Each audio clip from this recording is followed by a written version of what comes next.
drinks. Only got $20 in my pocket. I'm a... Donc sur les réseaux sociaux, je vous avais posé des questions. Ah oui, et donc si vous voulez être au courant des choses qui se passent tous les jours, des événements qui sont à venir, des concours, des fois qui sont pas sur mes vidéos, je vous laisse aller sur mes réseaux sociaux, donc Facebook, Instagram et Twitter. J'ai un petit bug. Et voilà, on discutera ensemble, je vous répondrai à toutes vos questions. Je réponds plus sur les réseaux sociaux que en commentaire YouTube. Et donc voilà, je vous laisse aller dans les réseaux sociaux. Donc bref, toutes les questions sont là. Alors, la première question qui a été posée plusieurs fois, c'est que veux-tu faire comme métier plus tard? Alors, je suis en prépa ingénieur, donc je suis censée faire une école d'ingénieur. Mais, j'ai pas envie de faire ça. La philosophie du monde, bonjour. J'aime bien le principe de faire de l'ingénierie, genre tu voyages, tu négocies, tu gères des choses, tu gères des chantiers, tu gères de, je sais pas, tout, n'importe quoi.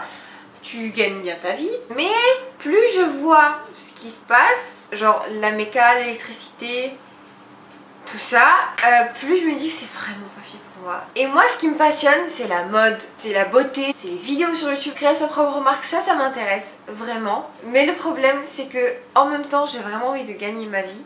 Après je dis pas que je vais être la prochaine Michelle Fan, ça c'est juste impossible forever. À part être Michelle Fan, tu peux pas vraiment super bien gagner ta vie sur YouTube comparé à par exemple l'ingénierie. Donc c'est pour ça que j'ai choisi de la sécurité. Et c'est pour ça que je sais toujours pas quoi faire, sachant que je dois me décider avant avril. Réflexion. Alors, Chloé RSG me demande dans quelle matière faut-il être le plus doué. Par exemple, on croit vraiment que dans les prépas scientifiques, il faut vraiment être doué dans les matières scientifiques. Certes, mais il faut vraiment être doué partout. Surtout en anglais, ça c'est primordial. En français, c'est ce qui fait la différence. Et évidemment dans les matières scientifiques, mais entre un élève qui a 18 en maths et 5 en philo, en terminale je parle, et entre quelqu'un qui a 13 en maths et 13 en philo, ben on prendra l'élève qui est moyen partout que excellent seulement dans une seule matière, parce que cet élève là risque de couler, parce que imaginez qu'il n'arrive pas à la matière où il avait 18 et qu'il lui reste plus rien autour, comment il fait? Alors, la question de Linda KHM, donc le plus important pour toi c'est d'étudier ou bien de profiter un max de ta vie. GD the best, GD forever. Évidemment, je suis jeune. Et la première chose qu'on a envie de faire dans sa jeunesse et dans sa vie, c'est de profiter de sa vie, de sortir, de profiter de ses copines, de faire du shopping, de faire des vidéos. Mais le problème, c'est qu'avec la prépa, c'est pas un truc qui t'est vraiment disponible. T'as vraiment vraiment pas beaucoup de temps libre. Et donc voilà. Après, je me dis que c'était 2 années minimum, 2 années d'horreur. Et ensuite, je pourrais vivre ma vie et la vivre pleinement avec un bon travail, une bonne situation et une vie tranquille et paisible et wonderful. Question d'Aurélie Ismaël. Combien d'heures de travail? Alors, il y a 3 questions en fait.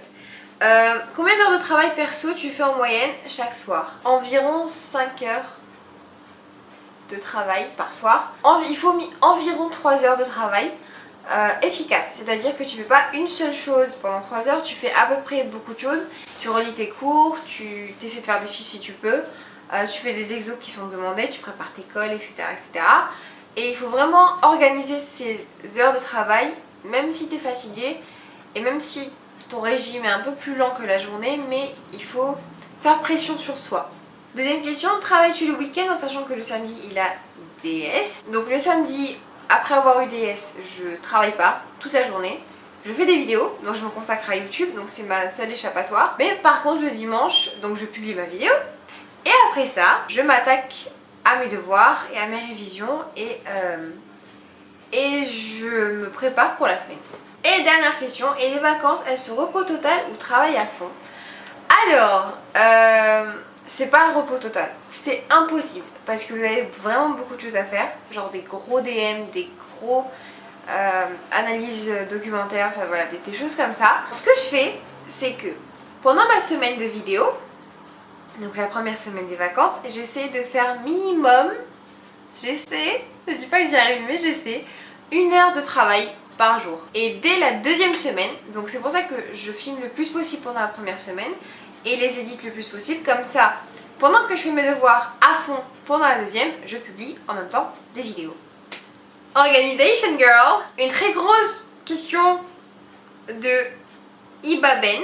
Donc, coucou Marwa, je voudrais savoir comment tu as fait la procédure pour être acceptée en CPGE. Pendant l'année de terminale, on doit s'inscrire sur APB, donc c'est un site où il y a nos vœux. Après le bac, normalement, l'école vous répond et vous dit si vous êtes accepté, refusé ou qu'il n'y a pas encore de réponse. Désolée, ma carte mémoire était pleine. Donc, continuons les questions. Est-ce possible de postuler vers des prépas françaises en étant étranger, genre marocain, algérien ou autre? Je crois que oui, parce que y avait quelqu'un de ma classe qui était marocain, qui était d'origine marocaine. Et donc il a fait toutes ses études au Maroc et il passait sa prépa avec moi dans ma classe. Donc je pense que c'est possible. Une question de Lilina Chanel. Arrives-tu à bien concilier prépa et youtubeuse beauté? Vous êtes les premiers à remarquer que je suis pas tout le temps sur YouTube. J'essaie de faire de mon mieux, évidemment. Donc ouais, j'essaie vraiment de m'adapter. C'est pas comme si j'étais en fac. Je dis pas qu'à la fac ils travaillent pas, c'est juste que les horaires sont un peu plus souples et ils ont un peu plus de temps libre, contrairement à la prépa. Les gens ne comprennent pas tout le temps que c'est important pour moi de concilier ça. Et des fois je me repose pas parce que même si c'est un bon loisir et que j'adore faire ça, ça demande aussi du travail, on doit faire des montages, on doit filmer, on doit répondre, on doit être social. Donc c'est vrai que ça demande beaucoup de temps et des fois j'en ai pas assez, mais j'essaie de faire du mieux que je peux. Une question de Kylie Lee. Penses-tu que la prépa est plutôt pour les élèves avec un don, c'est-à-dire qu'ils ne travaillent pas vraiment pour avoir de bonnes notes, ou pour ceux qui n'ont que des bonnes notes que grâce à des révisions et des fiches, etc.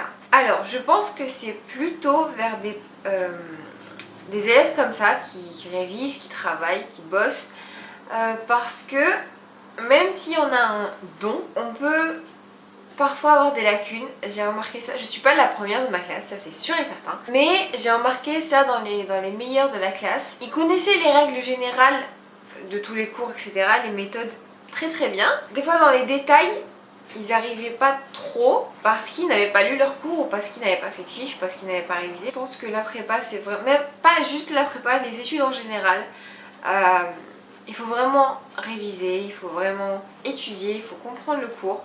Et c'est la seule clé de la réussite, sinon faut vraiment être un génie, mais ça c'est assez rare. Toujours de Kylie Lee, si tu pouvais revenir 1 an en arrière, choisirais-tu toujours la prépa? Je pense que oui, même si c'est assez difficile, il faut pas se mentir. Ça m'a permis de connaître beaucoup plus de choses. Quand on est en prépa, en classe, je veux dire, on se rend pas compte de tout ce qu'on est en train d'acquérir en fait, et dès qu'on est dans la vie réelle et qu'on discute ou qu'on est devant des situations dans lesquelles on doit faire intervenir nos connaissances, on se rend compte qu'on connaît beaucoup plus de choses que ce qui n'y paraît, que des fois on a vraiment besoin des situations extrêmes pour pouvoir avancer dans la vie, et je choisirais de retourner. Alors, une question de Cassandra: qui a des beaux gosses en prépa? Alors,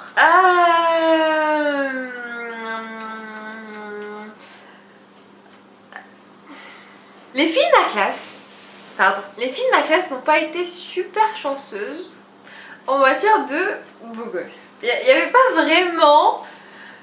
Ah, je suis assez sérieuse parce que des fois il y a des garçons de ma classe qui avaient ces vidéos. Je sais pas comment répondre là. Non, il y avait beaucoup qui se considéraient comme des beaux gosses.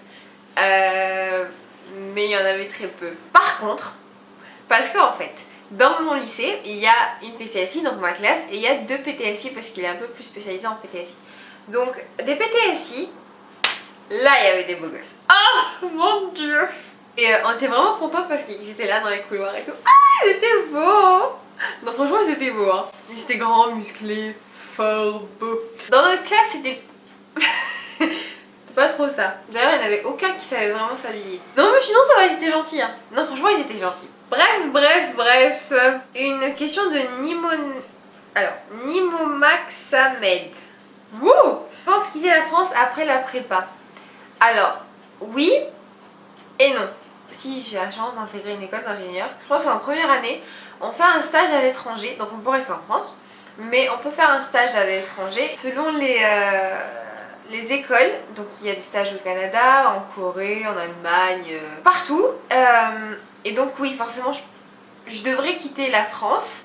Oui, je reviendrai normalement après, parce que j'ai pas envie de passer toute ma vie à l'étranger. Alors, plusieurs questions de Clary O'Lille. Tu veux faire quelle école? Donc je sais pas.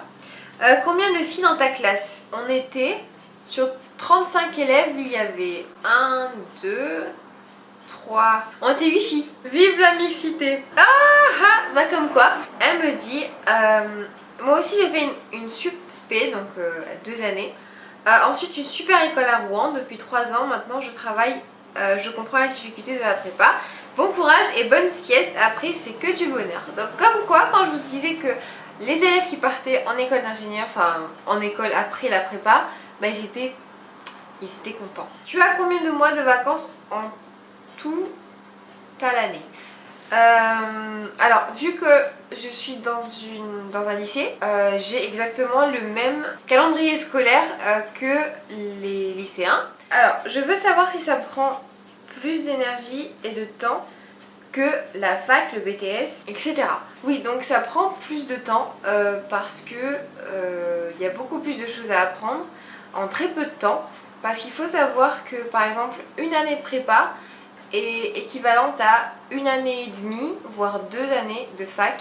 Donc ce qui fait que c'est pour ça que c'est un peu plus intense. Alors d'après Imenana, quels sont tes 5 meilleurs conseils pour les filles voulant faire une prépa? Alors je conseille de ne pas se laisser dominer par les garçons parce que numériquement ils sont plus forts. Girl power. Et la deuxième chose, ça serait d'avoir confiance en soi. Pour les filles c'est un petit peu plus difficile d'avoir confiance en soi que les garçons. Troisième chose, il faut vraiment éviter de se faire des ennemis en prépa, parce que ça rajoute juste de la négativité en plus et c'est pas recommandé dans cette situation de stress. Il faut se faire des amis, il faut pas rester dans son coin, il faut une échappatoire, des fois il faut vraiment discuter avec les élèves de sa classe pour voir qu'on n'est pas les seuls dans ce pétrin et dans cette situation.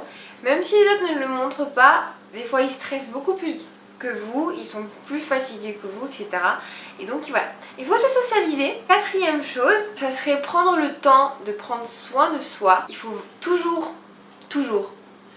s'accorder au moins 1 heure par semaine à faire quelque chose que l'on aime. Donc moi c'est des vidéos, mais je peux aussi passer mes dimanches, une petite partie de mes dimanches à me faire des masques, à prendre soin de moi, à me chouchouter, à faire des choses que j'aime, donc danser, je sais pas, danser, regarder la télé, regarder des séries. Et dernier conseil, avoir un objectif permet de pas baisser les bras, parce que vu que moi j'ai pas d'objectif précis en fait en tête, je me sens pas trop concernée par la prépa ingénieur, qui fait que ça me donnait pas trop envie de faire des efforts, sachant que je trouvais que j'en faisais déjà beaucoup trop. Et à la fin vous vous rendez compte que même si c'est beaucoup trop, c'est jamais assez. Et il faut pas baisser les bras, il faut toujours garder devant soi ce qu'on veut faire, l'école qu'on va intégrer, le métier qu'on va avoir plus tard, la vie qu'on va avoir plus tard. Ça nous motivera encore plus et ça vous empêchera de vous dire bon bah c'est bon, je lâche les bras, de toute façon j'ai rien à perdre. Et si, il y a beaucoup de choses à perdre. Vous avez juste perdu la moitié de l'année à faire tellement d'efforts. À la fin vous revenez, vous vous dites pourquoi? Donc voilà pour les questions et pour cette vidéo. Donc j'espère qu'elle sera pas trop longue. Merci beaucoup pour vos questions, j'ai pas pu répondre à toutes. J'espère que cette vidéo vous aura plu. Donc voilà, rejoignez-moi sur Twitter, Instagram et Facebook. Et sur ce, je vous fais plein de gros bisous. Tout dans la barre d'infos. Ciao ciao.